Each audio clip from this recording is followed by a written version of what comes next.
बिस्मिल्लाहिर्रहमानिर्रहीम। ये वीडियो बनाते हुए मैं ये बात ज़रूर कहना चाहूँगी कि कभी चूँकि मेरा मेडिकल फील्ड से ताल्लुक़ नहीं था, तो जब मेरे कैट की तबीयत ख़राब होनी शुरू हुई, हालत ख़राब होनी शुरू हुई, तो मुझे आइडिया नहीं था कि ये उसकी मौत तक भी पहुँचेगा मामला आगे जाके। लेकिन चूँकि मैं जैसे मेडिकल फील्ड से नहीं हूँ, ये हुआ था कि मरने से कुछ अर्सा पहले एक दिन मैंने जब सुबह उठ के देखा था, तो वो ज़मीन पे लेटा हुआ था और मुसलसल अपने ये इसका जैसे दांत हैं और ये कान इधर इधर खुरच रहा था और उसके कान से हल्का हल्का खून बह रहा था। मेरी हालत टाइट हो गई। मैं भागी वेट यानी जानवरों के डॉक्टर के पास लेके, अपनी तरफ से तो अच्छे डॉक्टर के पास ही गई थी। जब उधर पहुंची, मैंने उसको कहा कि देखें इसके दांत में या कान में या कहाँ मसला है जो यूं यूं कर रहा है, देखें इसकी ब्लीडिंग हो रही है। मुझे ये तो नहीं याद उसने चेक करके क्या कहा, मगर उसने कोई भी टेस्ट नहीं कहा, कुछ भी नहीं। और मैंने उसको बताया था कि कुछ दिन पहले वो दो सीढ़ी से थोड़ा सा लुढ़क गया था। तो उसने कहा हाँ, टांग के दर्द के लिए आप उसकी सिकाई आप मतलब उसकी आप उसकी टांग की दर्द के लिए ये कर दीजिएगा जाके। तो अब ये हुआ कि मेरी ये समझ नहीं आता था, मेरे दिल में खटका तो था कि यार ये कान पे क्यों इशारा कर रहा है, दांत में चक्कर क्या है। और मेरी देखें, अब मैं क्या बोलूँ, मैं तो इतना पछताती हूँ इस चीज़ पे कि मैंने क्यों उसके टेस्ट नहीं कराए, क्योंकि कराची में तो एक ही लैब मुझे पता है, अगर और कोई पता नहीं, एक ही लैब पता है गिजरी में, कि मतलब वहाँ आप टेस्ट करवा सकते हैं, एक्सरेज करवा सकते हैं। मुझे नहीं पता था कि उसको दांत का दर्द हो रहा है या कान का क्या है। बहरहाल मैंने उस दिन उसको देखा कि जब मैंने उसको उबली हुई चिकन डाली, जो वो बहुत शौक से खाता था माशाल्लाह, तो वो ना खाते हुए बार बार ऐसे कर करके खा रहा और गिरा गिरा के खा रहा। कभी भी वो गिरा के नहीं खाता था, मतलब एक दो पीसेस कभी गिर जाते हैं जानवरों से खाते हुए, ऐसा नहीं होता कि बार बार गिर रहा है। और वो मैंने उस वेट को फ़ोन किया, मैंने कहा वो इस अजीब तरीके से खा रहा है, ये कोई मुझे सही नहीं लग रहा मामला। कह रहे नहीं, कोई मसला नहीं है। मेरे से कोताहियाँ ये हुई कि जब मुझे बार बार शक हो रहा था, तो मुझे उसका एक्सरे करवाना चाहिए था दांतों का या कान का, किसी का भी, कि मसला क्या चक्कर है, ये घा अलग तरीके से रहा है, ये सुबह इस तरह पड़ा हुआ था, लंबा कान खुरच रहा था, मेरी को समझ नहीं आ रहा। मैंने इंटरनेट पे भी सर्च शुरू किया, मैंने कहा ये इसका क्या मतलब होता है, जो बंदा अपने तौर पे सर्च करता है कि यार अगर कान पे बिल्ला कर रहा हो या मुंह पे इस तरह कर रहा हो। अब वो मुझे एग्जैक्ट वर्ड्स ही समझ नहीं आ रहे थे कि मैं उसमें लिखूं क्या, इंटरनेट पे मुझे कुछ नहीं मिल रहा। बहुत अरसे बाद इस साल शायद मुझे पता चला है, पिछले साल, कि अगर बिल्ला यूं कर रहा है ना, तो हो सकता है वो शदीद दांत के दर्द में हो और कान का दर्द भी हो सकता है। मैं इतना पछताई हूँ कि वो हर हर लम्हा, हर हर सेकंड जो मेरे कैट ने मेरी वजह से, मेरी जलालत की वजह से, मेरी लापरवाही की वजह से तकलीफ में गुजारा। क्योंकि मैं दांत का दर्द जानती हूँ, मेरे रूट कनाल भी हो चुका है, मेरा एक दांत भी निकल चुका है, और एक से ज़्यादा। जब दांत का दर्द शुरू होता है तो इंसान को दिन में तारे नजर आ जाते हैं। तो मैं, चूंकि मुझे पता ही नहीं था कि वो इतने शदीद टॉर्चर में है, मैंने ना उसका एक्सरे कराया, ना मैंने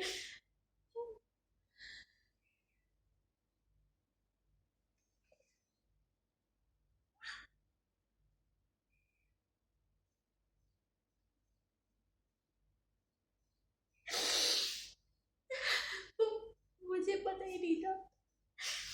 हालांकि बार बार मेरा दिल कहता था ये अजीब तरीके से क्यों चबाता है। उसके जब वो मर गया,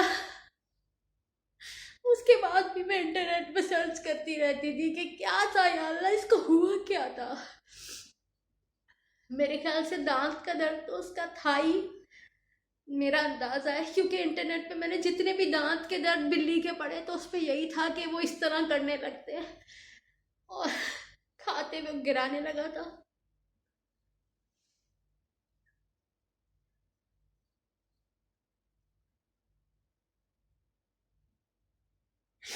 यार मुझे बिल्कुल पता नहीं था कि वो इसलिए कर रहा है।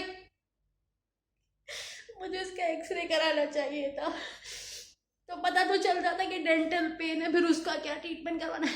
अब अगर आप एक वेट के पास जा रहे हो, आपको कह रहे हैं कोई मसला नहीं है, बल्कि जब मैं जिस दिन पहले दिन वो यूं खुरचते में ब्लीडिंग हो रही थी, तो मैंने वेट के पास देखा, आगे जब मेरा बिल्ला मेरी गोद में था तो बार बार उसके मुंह से मुसलसल थूक निकले जा रही है। ऐसा तो कभी भी नहीं हुआ था, क्योंकि वैक्सीनेशन के लिए भी तो मैं मुख्तलिफ अच्छा जो बैठे उसके पास जाती रहती थी, और कभी ऐसा नहीं हुआ था कि उसके मुंह से थूक निकल रही हो।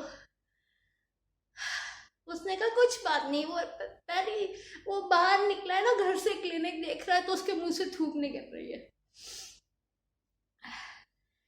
इसका भी मैंने इंटरनेट पे सर्च किया कि अगर इस तरह ड्रूलिंग कहते हैं इसको अंग्रेजी में, थूक निकलना शुरू हो जाए तो क्या। उसका था कि वो बहुत शदीद दांत के दर्द में होते हैं। अब कराची में इतना है कहाँ, इतना वो कहाँ पाकिस्तान में मुझे नहीं पता, और शहरों का कराची में कितने वेट्स हैं, गिने चुने, और मुझे नहीं पता था यार कि उसकी मौत करीब आती जा रही है, मुझे तो बिल्कुल अंदाज़ा नहीं था। दूसरी चीज़ ये कि अ, अ, जिस दिन वो मरा है रात का वक्त था,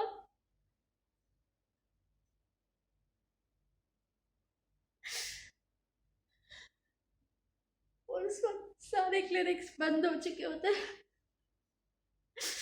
तो मरने से मरने से 1.5 घंटे पहले मैंने जब उसको खाने पे बुलाया तो वो भागा हुआ आता था, नहीं आया उस दिन।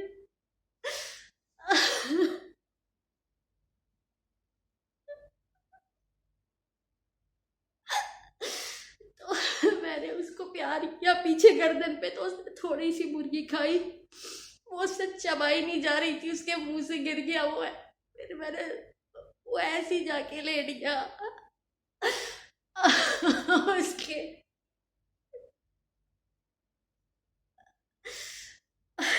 उसके 1 घंटे बाद उसका इंतकाल हो गया।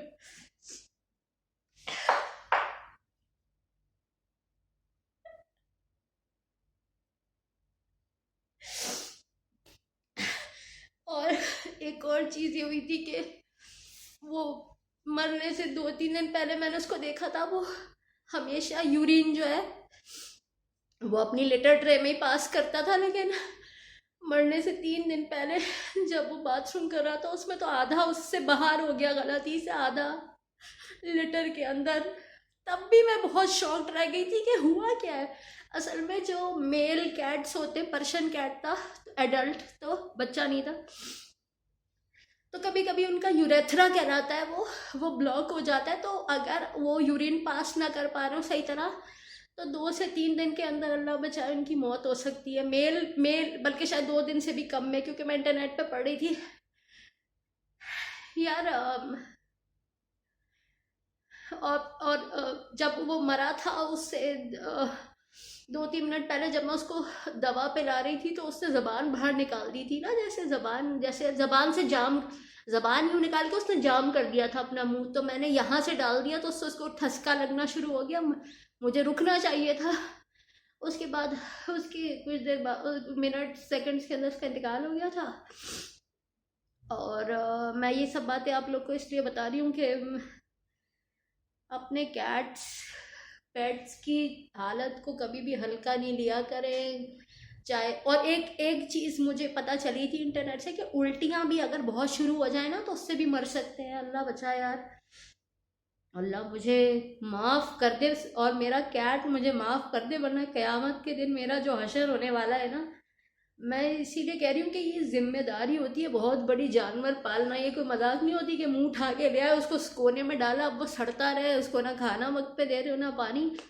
मैं उसकी तकलीफ की तसव्वुर से ना रोंगटे खड़े हो जाते हैं मेरे कि कितने डेंटल पेन में होगा वो।